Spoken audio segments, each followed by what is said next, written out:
Stranger Things, Darkness on the Edge of Town, 1977. Long before the quiet woods of Hawkins and the badge of a small-town chief, James Hopper was a man of the city. In the sweltering summer of 1977, New York City was a concrete pressure cooker, and James was a young homicide detective trying to keep the lid on. He lived in a cramped but happy apartment with his wife Diane and their young daughter Sarah. By day, he chased shadows through the boroughs. By night, he returned to the warmth of his family, trying to wash the grit of the streets off his soul. The rhythm of the city shifted when a series of bizarre murders began to stain the headlines. These weren't the typical crimes of a desperate metropolis. They were ritualistic, precise, and deeply unsettling.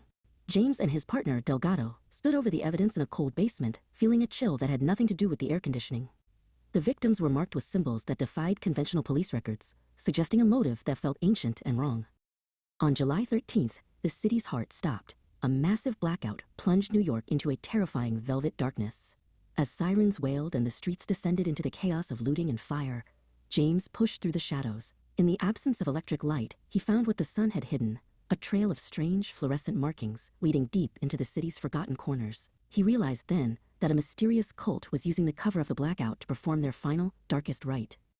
Back at the precinct, under the flicker of emergency generators, James and Delgado pored over their notes. The suspects they had rounded up weren't just criminals. They were zealots who spoke in riddles about the world beneath and the great void. James began to realize that the danger wasn't just human. There was a coldness to the case that suggested something far more sinister and possibly supernatural was clawing at the edges of reality. The investigation led James into the bowels of the city, the sprawling, humid labyrinth of the subway tunnels. Far beyond the last stops and the rusted third rails, he discovered hidden chambers where the air tasted of ozone and rot. The walls were covered in the same strange symbols, painted in a substance that seemed to pulse with a faint, sickly light. Every step deeper into the earth felt like a step further from the world he knew. The case was devouring him. James would return home in the early morning hours, his eyes bloodshot and his mind racing. Diane and Sarah were the anchors keeping him from drifting into the abyss he saw every day. But even their light was starting to feel distant. He watched them from the hallway, a man caught between the bright love of his family and the crushing weight of the city's growing darkness. Just as James felt close to an arrest, the door to his captain's office was kicked open by a man in a sharp, charcoal suit. Agent Leroy of the federal government had arrived to seize the files and silence the investigation. Leroy's cold, calculating gaze told James everything he needed to know. The government wasn't trying to stop the cult. They were trying to contain the knowledge of what the cult had tapped into.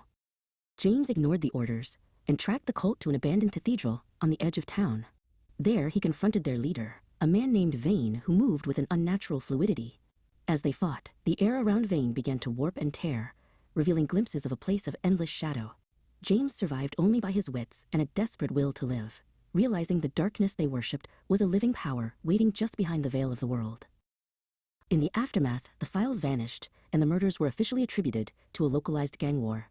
The blackout ended, the lights came back on, and the city moved on, oblivious to the hole that had almost been torn in its heart.